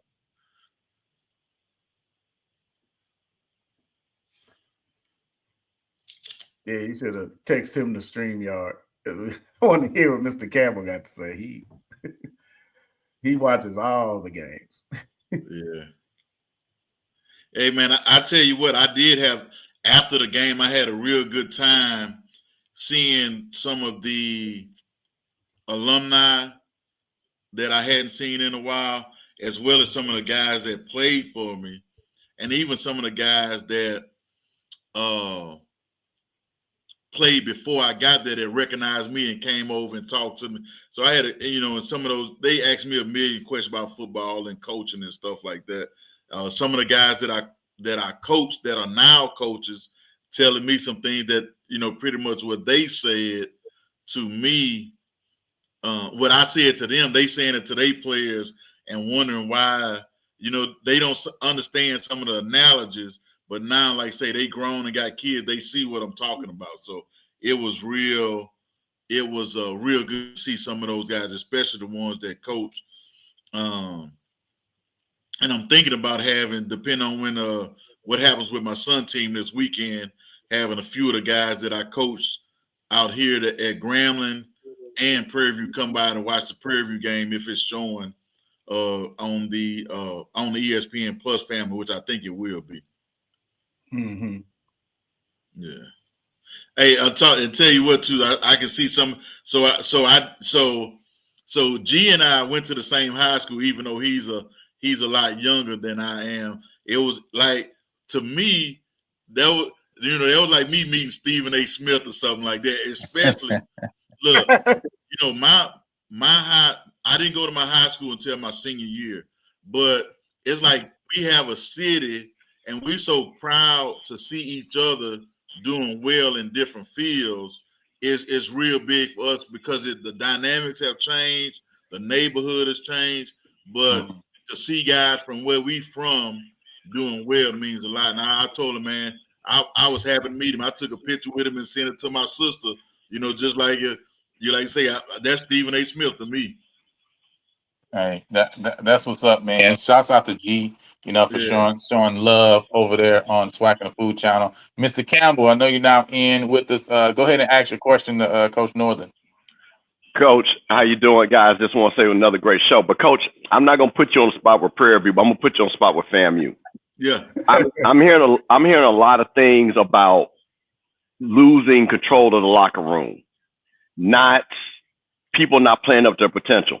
Can you talk? Because I'm going to talk to Coach Cole about this on Tuesday. Can you tell me what that actually means when somebody says we've lost control of the players or not responding? Because I get different definitions, but I want to hear, have you been in that situation either as a player or as a coach? And what does that really mean? And also at this end, like I said, the back part of the season, how do you keep players motivated? Like for FAMU, of course, our streak got broken. My thing is, and I'm going to talk about this on my show, is if I'm Coach Cozy, I'm going to take it on the head, but I'm going to my seniors and my freshmen and say, when we play Alabama A&M, the new streak starts. Yeah. That's what I do. So I wanted to hear your opinion on that because I'm hearing a lot of people, he's lost the locker room and all that and things like that. And, the play calling and stuff like that. So I wanted to get your opinion on that. So I always had a saying that I heard other coaches say, you can lose a game, but you can't lose the locker room. And it depends on what the players believe in you as a coach or what they believe in your coordinators. That will tell you a lot. The losing the locker room to me means that, you got guys grumbling behind the scenes. I used to, and I tell guys straight up, and I used to cuss a whole lot. I'd admit that. I would say guys that meet in small groups are being female dogs. They BITCHIN for lack of a better terms. So if you see somebody in a small group, you get away from the small group or you stop the small group. So I would say, just if you just look at my record at Prairie View, I would think I never lost the locker room because we played hard as heck, even when we went into the last game with a losing record. The 3-8 season that we had, the first year that we had APR penalties, we played a lot of teams. I think we lost to Pine Bluff, who ended up winning the SWAC championship. We lost to them on the last second fumble, going like 4th and goal or 3rd and goal. We fumbled the football. So a lot of it is, look, man, we gonna do things a certain way. I'm gonna talk to my coaches about it. We gonna go out there like we could be 0 and whatever, but we gonna go to practice like we got the SWAC championship game this Saturday.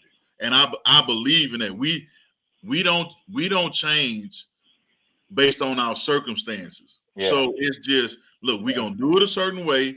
And pretty much I'm gonna tell the guys, if you don't like it, then I'll sign your transfer papers. It's that simple. But I think part of what happened is, and I like I say, I like Coach Simmons as a coach because they were so dynamic. And in my opinion, the fact that they won with Musa as a quarterback says so much more about Coach Simmons than it does about anything else. But people not looking at what did they lose on the defensive side of the ball. They lost those 2 big tackles that still had eligibility left that could have been at FAM. I think they lost another starting linebacker that we did there. So, and then I think some of them, if I'm not mistaken, left signing day, which they still could have got some people, but you losing contributors. But the biggest thing to not losing the locker room is the coaches having a certain standard of the way that they're gonna do things and control what you control as a player. And I know it may not go the way that they want, but at the end of the day, man, you can, like say, I could look at certain teams by their 2-minute drill to tell if they tucked it in or not. But I don't, losing the locker room, I don't know. But part of it goes back to mentality. Valley saw FAM get their nose blooded by Prairie View. So now you just saw the big dog that ain't nobody been able to touch get his nose dusted up by somebody that they didn't think could do it. Now Valley going in there thinking, we have a chance. FAM didn't put them away early. Now Valley's still hanging around, and Valley been playing with some good teams close, and now they just finished it off this time. They didn't let the game get away from them in the second half. So, I 100% agree. Again, and that's the reason why I want to ask you that, because, and I think Prairie View and FAMU are similar in this. There's talent. If FAMU, and again, I know it's not FAMU, I'm just going to make this point just to your point. I have no problem if we lose to a team because we don't have the talent to beat them. There's no problem with that. But every team that we played other than Jackson State, we had more talent. That's just a fact. You can look at that talent that we had and saw the lack of execution. And like Valley was totally execution because we went up and down the field. That was just execution. Again, our OC is getting demoted because of really one play. Because how do you run a pitch play? And coach, you know this, one of the hardest plays to run is an option play. Because a lot of things that can go wrong with the option if you don't run it, Yeah. And that's exactly what happened. He fumbled the ball. Because I didn't see the game, so I can't speak on Yeah, it. well, coach, we got down. We were down, but this was early in the game, which changed the whole dynamic of the game. We got down to basically the 2-yard line. We were running up the gut on Valley. So really the play was just an up the gut play, just simple. We got cute, put 4 wide to the right, and then ran to the short side of the field, an option play with Daniel Richard, who we know don't have no speed to even. So if I'm a defensive player, he's not going to tuck it and run it. Yeah. You know that. So I'm automatically going to the guy he's going to pitch to because he can't beat me. Because if I'm reading my keys, and that's what happened. So he pitched it to the guy. And if you're not used to running pitch plays, and like I said, now your mind, I got to catch the ball, I got to run the ball, I got to score. And that's exactly what happened. And that right there turned the whole game around. But the reason why, again, I wanted to get different coaches' opinions, because I think Coach Coles is in a real danger. Again, you hear a lot of stuff. You know, a lot of people say that, but he's in a real danger zone because he's got our rival, just like you guys with Texas Southern, we play. You lose that game, and then if you Alabama A&M, which was the game I really thought the streak might have got in trouble. So now you're talking about a 4-game losing streak, and so you're talking, and now you're talking about being 5-7 instead of 7-5. Yes, because if you're 7-5, then you can kind of say, hey, because the thing about it is real quick. And this is more to credit you guys. There was no smoke about us losing to Prairie View like I thought it was going to be. Because people kind of, Prairie View down there at home, they wanted to get the lick back. You didn't really get the anger.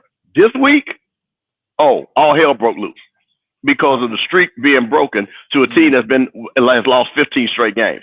So that's the reason why I want to kind of talk to Coach Cole about it. But I'm talking to other friends of mine as coaches to see their experience, because I don't like when narratives start and there's no basis on the narrative. People just, he lost it. So I do appreciate you giving me that perspective. Yeah, I'm new to this. I say media type stuff. So my wife say I tell the truth too much, but I think sometimes people that start narratives have different agendas, and I don't do politics well. I tell it like it is, and you deal with it. But I'm not big into,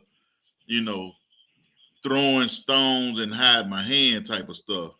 And that's what some of those people, in my opinion, they gonna start controversy. So somebody look at their show and say, "Look, this was such and such said." I don't get down like that. Yeah, well, no, that's the reason why I love you guys' show, because it's factual and actual. And people know me. Listen, man, like I say, I'm like, I'm not hard to find. Yeah. You know what I'm saying? People know my face and people know my name. So I never worry about, to your point, because one thing about me, I stand on what I say, because I'm not going to lie or try to do stuff with clicks and stuff like that. That's why I enjoy what you guys, and I enjoy what we do, and I enjoy who I am, because I've been around this for 40 plus years. You know what I mean? I grew up with this. So I respect all these programs. But again, I just think, to your point, especially with the program which you guys got, people can sit and listen, because again, man, everybody got their lane. You know what I mean? Then like everybody knows Scott is my boy. That's my son. Ain't no secret on that. He got his lane. That's not my lane. That's his lane. Yeah. But I'm gonna support him, because I know I try to keep him in the lane. Yeah. But with that being said, we need balance, like what you guys do and what we do in the coaches' corner, because there's a lane for people that just want good coaching analysis, good fan analysis, what Lionel does and what you guys do and everything, because we got enough of the hoop ha and boo bob, you know what I'm saying, and stuff like that. So again, I appreciate that's why I'm here every Sunday. I appreciate what you guys talk football. You know what I'm saying? I got enough stuff that I can hear on the other side, but I like to hear about football. So that's my thing. So I wanted to get that, because as you know, again, you guys, and like I said, I don't want you to talk about, because this is a Prairie View show, so I don't want to put you guys in a spot. That's why I said FAMU. But there are things that you hear, and when you see teams not executing the way you hope your team to execute, especially when they have talent, that's the things people start questioning. So at FAMU, that again, it's been coaching all year. And like you say, Coach Simmons, and you got to say something, Coach Simmons did that with 3 different quarterbacks that he won 9 games with. 3, back to back to back. So that just shows his level of understanding of that position. So again, I'm not gonna hold you guys on one leg. I know Lana got to get back to that baby, but I appreciate you answering my question, Coach. I appreciate it. No. I'm gonna put you on the spot though, because this is a Prairie View show. So okay. I want you to ask your PV question too as well, because you know what I'm saying. Because one, I love the coach's corner. You know what I'm saying. So I know your whatever you about to ask, right? You know what I'm saying, it's gonna be spot on. So I would like you to bring whatever your question is. You know well, the question is the same, and I saw again, we interviewed Coach McDowell, big fan of Coach McDowell, around the same age. I'm a Miami Hurricane fan. Number 25 is my guy. But what was interesting, and I saw Coach Cozy saying the same thing, is how is it that a coach says we did not have the right players on the field? That is the thing that I heard Coach McDowell say, and I heard Coach Cozy now say that we didn't have the right guys, and we were looking to get the right guys. And I'm like, I don't understand that. And my thing is looking at the talent, and that's why I picked you guys to win the West. Because if you look at your roster with the level of speed and size you guys got compared to what everybody else had, you guys still should win the West. I thought there was 2 teams on our side. It was Jackson State and FAMU that we should have been. Because again, other than the 2 games we've lost, we've beaten everybody else. Beat Southern, beat Alabama State. So we've shown that. But I wanted to know from you guys, what do you think is that Coach McDowell, is it that he wanted to empower his coordinators and not be hands-on? Or was it just that it was just confusion about who needs to really play based off, whatever situation? Because I know for us on FAMU, I think that clearly our coaches did not put our players in the right position because personal fouls, and Coach, you know this. You could say that after the first game, but we're at game 10. And I keep seeing the same thing. That's a coaching situation. When you got guys, playmakers, that like a Gassett on our side, and you guys got Burns and Savage, and you guys don't put plays and make those guys make plays, that's a coaching thing. You know what I mean? That's just to me, because you got to get those guys the ball, because that's what happened with Valley. That number 6, they got him the ball. What Jackson they do? Herb Mulligan gets the ball. You got to give it to your playmakers. Yeah. So and just to add on to that, maybe Coach Northern, because one thing that I was trying to figure out, just even listening to some of his coaching call, is who actually makes the determination on like the rotation, because it makes it.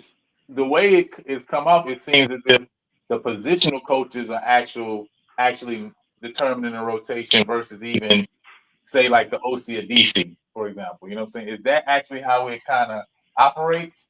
And so maybe you can kind of answer that as you answer. All right. Coach, Some of it depends on what type of offense you run or defense you run, and then how even in talent are the guys. So I'll just say one year when we had Jonte Abear, Courtney Brown, and Fred. I can't think of Fred last, but we had a stable of running backs.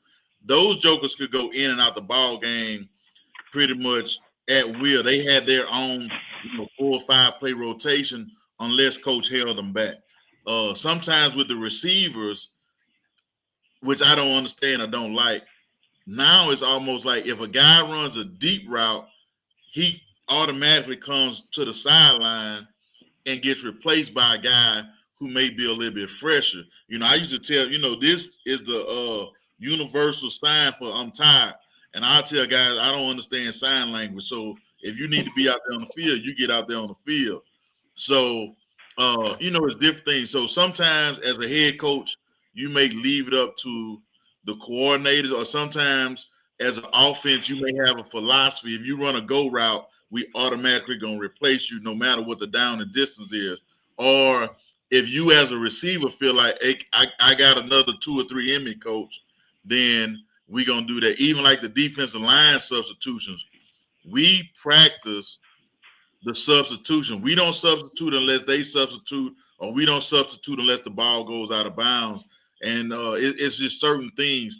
Like we even practice, if the defense gets a pick 6, if you're on kickoff team, you run down, but the whole second team defense gonna go out there. So it's different things like that you practice, but it just depends on your system. But at the same time, just say Coach Orlando was my offense coordinator. If he say we going with our jet package and I want XYZ in the game, then that's who he was gonna get in the game, and it wasn't gonna be any substitutions until he had the final say so. But you like to let it go downhill. But sometimes some head coaches, be honest, man, they doing so much other stuff on these HB. I'll tell you this, and I'm sorry to do this. Coach McDowell in pregame is helping set up, and I hope you don't get mad at me for saying this, but they can do whatever they want. Coach McDowell is setting up Prairie View was giving out big pictures before the game on these little stands. He is out there in pregame helping set up the stands. There's no way in West hell the head football coach should be out there pregame on senior day with 38 people getting stuff doing that. That's the kind of stuff, like I say, that people don't see that we have to deal with as head coach. That's something that man shouldn't even have his hands on. But because he the type of man that he is, he's not gonna complain about it. But it is what it is, though. But that shouldn't have happened, man. And hey, Coach, can I ask you a question? But that's what we deal with on occasion. Coach, can I ask you a question? Because you said something. We've got Gassett, you guys got Burns and Savage. Yeah. This is the thing to me, and I want to ask you that question, what you said. because I see this all the time. Savage will run a play. Well, I'll use Gasser. Let me just talk about our guy. Gasser will run a play, okay? I see him coming, and then the package comes in, and then they run a play that Gasser would have been the better guy to run the play to. Yeah. So that's what I'm glad you asked it, because to me, what happens is if I'm a defensive coordinator and this guy is out, then I say, I know they can't run this play against me because that guy doesn't have the ability to run that play. Compared to even if you leave him out there to a point to set him up as a decoy, because he's out there and you got to back up 6-7 yards, and you can still send him, on the half sprint, and then the guy come underneath them on a play. You know what I mean? Because the guy got to pay attention to him. So I'm glad that you said that, because that has drove us nuts too. Because I don't know how many times when it was gas, it's a second down, right? And we don't complete it or whatever, and it's 3rd and 5, and we need a play, and the gas is not out there. Mm-hmm. It makes no sense. And I'm like, now hold on. Now I came up with Jerry Rice, Jimmy Smith.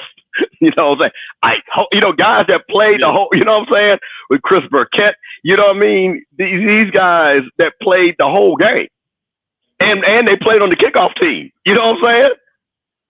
Yeah. So that's the thing that just what you said. And the first thing I see Gasser putting his arm, I'm like, bro, what are we doing here? And again, I will say that I've seen that in the SWAC is more playmakers when it's 3rd down, because they ran some play that didn't execute, and then when we need you to be on the play, he's on the sideline. Yeah. So that is just, I appreciate the insight, because I think that has drove, I know FAMU people, because we've got a guy that's explosive, and there were times, again, 3rd down, and the guy, to your point, because of a package, I'm like, this, again, in great words of Bobby Knight, well, if I can't, we need to draft a center. We'll play Jordan at center. I need a power. We'll play Jordan at power forward. When you've got guys like that, you just got to play them. They need to be on the field, because they're going to draw so much attention no matter what by being on the field. And if they're the type of player that they say they are and they want to go to the NFL, well, guess what? You got to beat 2-3 plays that you might. I just saw Xavier Worthy go all the way down the field with Kansas City. They threw the ball to him like 6 out of the 7 plays. Mm-hmm. That's part of getting in there. So I appreciate that thing, because that's going to be something that we're going to talk about on the Coach's Corner, and that's going to be something I want to hear Coach Cozy address on our end, because, again, for us, this is not a success. And, again, and like I say, shout out to Valley, because, like you said, I think Valley had the right mentality to come in that game, and they closed the deal. But you cannot let Mississippi Valley break that streak. That's just unacceptable. So you guys, like I said, man, I appreciate y'all, man. I love what you guys are doing, and man, I'm always praying for y'all's success. And Lonnie, I got your back, man. I'm always gonna tell people to watch what you guys are doing, man. Appreciate y'all. Appreciate you. Thank you so much, Mr. Campbell. And thanks, Mr. Campbell. Mr. Bingman here also makes a point I think is really interesting, and I don't know what you guys' thoughts are on this, because I also feel like throughout the year, this has been something that we've discussed and talked about too, is the fact that at some point, and I don't know if it's just kind of the culture now, right? We talk about it even in Little League and everything, like, hey, there's this, participation mentality and things like that, to where it's like, hey, at the end of the day though, right, that's your best player. I don't care about the fact that you got to play all these other guys, right? Everybody need at least 5 minutes, like it's Little League, right? You know what I'm saying?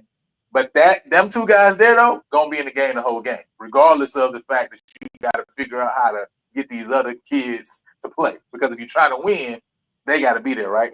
And to me, it kind of seems in that way. And that's even when we talked about, like, man, giving McDowell 10-plus carries, right? Or, whoever the hot end or whatever is like, man, letting them kind of ride out and build up. I mean, can you imagine, right, Gentry at Boise State not getting 20 carries?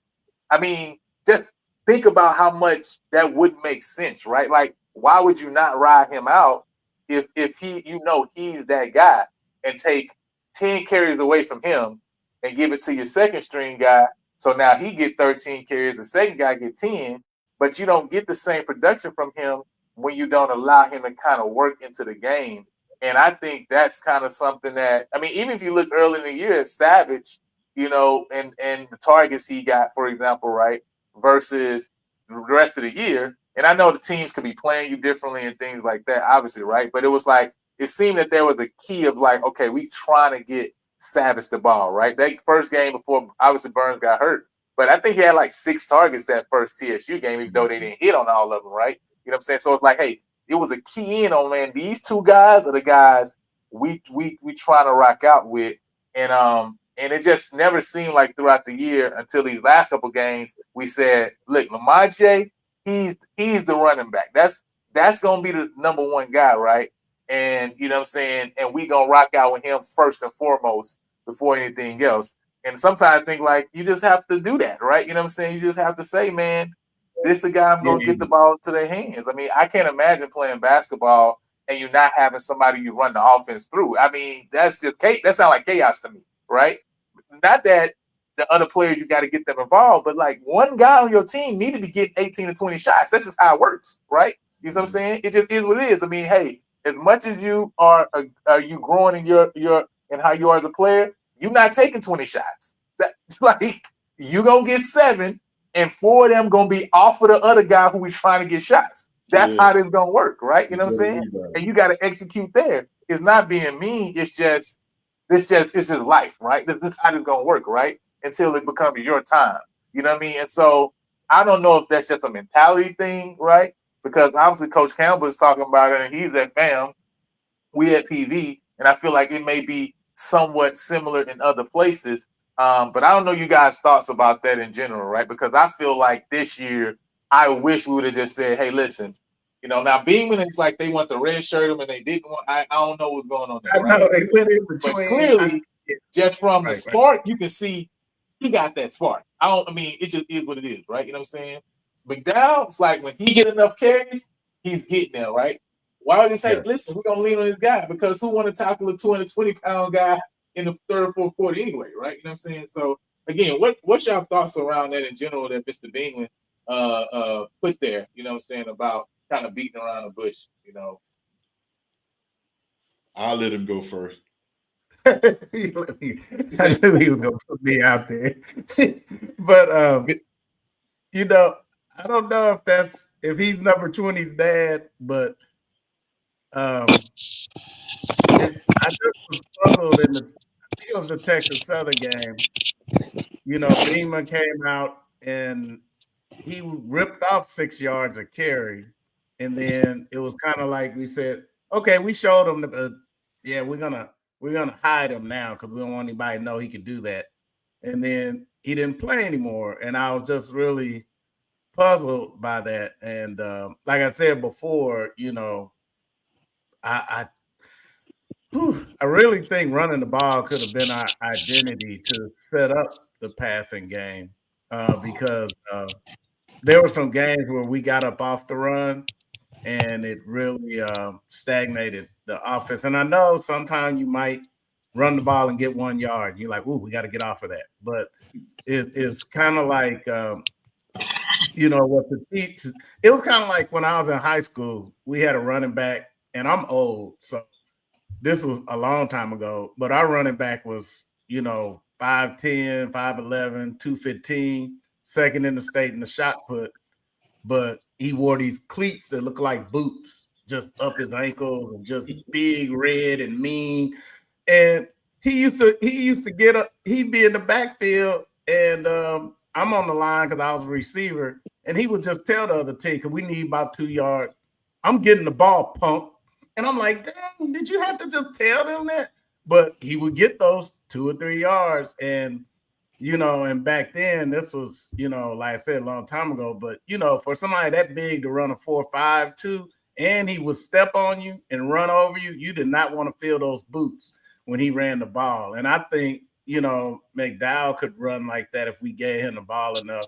You know, you know, don't wait till you kept throwing the ball around and now it's 3rd and 2 and you run it with him. Or, you know, and like you said, that when we tried to flea flicker, you know, we were almost pretty much to the red zone. I think we could have, you know, maybe ran a stretch play or something other than that now that we were that close. That's something when you need some real yardage and you kind of at a minimum at the 50 or the other side of the field. But I'm not an OC. I'm just saying that it just looked like it was pressure on Alcorn when we kept feeding our backs the ball, because that Beeman guy, you know, I know he has his red shirt. I hope he sticks around and comes back next year. But if McDowell don't come back, you gotta feature Bingman, because anybody that's trained by and related to the human cheat code, you gotta try that guy, and you gotta keep trying him, even if he gets stopped. You gotta. Yeah, I just don't. It's something about his first cut. And it's just something because I remember early on, and I think on one of the coaches' call, there was a question asked about, okay, like he was kind of giving you a spark, kind of, why you go away from him, right? And that's kind of when the first question about like the rotation came, because you had probably like maybe 4, maybe even 5 guys that game that touched, right? But it's like, man, you can clearly kind of see he was sparking you there. Why kind of you go away from him? And to me, the response was almost like, well, he's a freshman. We kind of don't want to get him discouraged, type of thing like that or whatever. And I'm like, man, you playing him though, right? You know what I'm saying? At the end of the day, to me, so it's like, I don't get why. If that's kind of how you feel, it's like he just need to be on the bench anyway, right? Like if he had a point where you feel like he gonna get discouraged because of something in the game, he not mentally ready to play then. It's my thoughts, right? But if he playing, then he playing, right? You know what I'm saying? Like that just is what it is. And if he's sparking you, he's sparking you. That's just is what it is, right? You know what I mean? So I kind of really didn't understand that response, because to me it's like, well, why play you at all?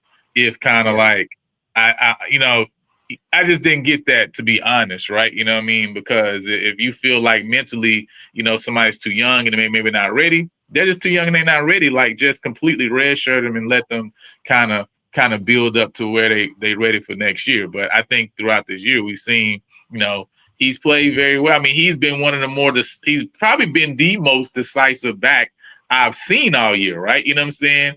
That just is what it is. I mean, you may say overall the opinion may be that he's not the best back on the team. I have no, that's neither here nor there, right? But as far as has he been the back that when he gets in the game, he sees it, he hits it. If it's there, it's there. If it's not, it's not, right?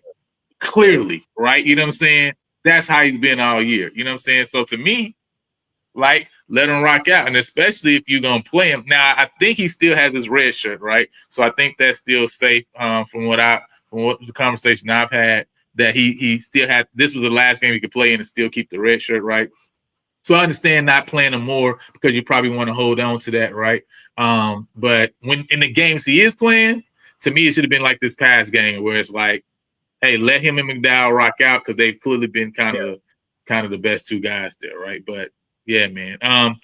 Coach, I don't know if you have any last words before we close out this evening. Man, I'm sitting here trying to see the best response to Mr. Bing. I'm assuming Mr. Bingman's question as a coach and as a dad of a student athlete. I don't think this is the forum to question coaching. I would send my son to his position coach office first, to the offense coordinator office after that, and to the head coach and see what the response is, instead of putting a question out there and being negative about the coach. Because I don't let my son talk bad about his coaches, and they make some decisions and some coverage calls that I definitely don't agree with. But I just don't think this is the place for it. And if y'all want to give him my number offline, I'll talk to him about the best way to do it. But I don't think this is the place for it. That's just being honest. That's my opinion as a coach and a dad, because I know the way I handle my son when he is not or did not get playing time, or he sees certain things happen in front of him. And I went through this. I had a running back at Grambling that was supposed to go to the University of Tennessee that we could only put in on running plays where everybody knew he was going to get the ball because he couldn't pick up the pass protections good enough. He was not physical enough in the pass protection, and that was a big thing for Coach Williams. So it is what it is. But sometimes you can't put a guy in and everybody knows that he is going to get the ball those few plays that he's in. That's just my opinion because I've been through that as a running backs coach. That's why I started off at before I moved to the defensive side of the ball. I got you. See what you're saying, but I understand what you're saying, but I see what you're saying though. But yeah, I just think that's a tough way because I like that Joker because when he get the ball, I think he is always one play away from getting to the last guy if they give him any type of blocking. It's a different ball game. He is decisive. That's one thing you could say about him. And he don't even need good block. This one game, I don't know how he did because I know I would have told probably both of my ACLs on one of those runs, but it is what it is, though. Nah, it is what it is, man. So, but we appreciate everybody in the comments and Mr. Bingman, sharing his thoughts as well. I mean, that's what the platform is for. And so, hey, man, we all see the spark that even your son's providing, man. We hope to see that spark for years to come, especially in that purple and gold. Not this purple and gold that PZ talking about, though. We talk not that purple and gold, not that one, not that one, right? You know what I'm saying? But that Panther purple and gold, man, and yeah, it's a lot of tough conversations, but I think that's good, you know what I'm saying, because I think that keeps one thing I like when I hear those conversations is, man, you got people that care, and that's the thing I like, right? You know what I'm saying, especially from a fan standpoint, from like you're saying, from a father's, from a coaching standpoint, right? You know what I mean? Because that means that we all are caring for the program and want the program to move and go forward. So with that being said, man, we appreciate all of you guys for coming and jumping on this evening. Next week, last week of the season. I don't know if that's the week we're gonna have a conversation about all the stories behind the SWAC coach firings for Coach Northern Lights. But I think next week would probably be a good time to do it because it's gonna be really the last one before the only Bayou Classic after that, basically, right? You know what I'm saying? So y'all don't want to miss out on that one, man. That's gonna be a time right there, man. So y'all thought the recruiting stories was interesting. Oh man, these SWAC head coach firing is gonna be super interesting, man. You know what I'm saying? Hey, listen, we gonna have a special show coming up soon. I'm gonna call it Pop the Balloon or Find Love. You know what I'm saying? Pop the Balloon or Find Love. Y'all know what that show is. You know what I'm saying? So some of y'all out there single. Some of y'all out there single. So it's gonna be called Pop the Balloon or Find Love. So, man, we appreciate y'all for jumping on the show, man. And until next time, we're gonna holler at y'all. All right, see y'all later.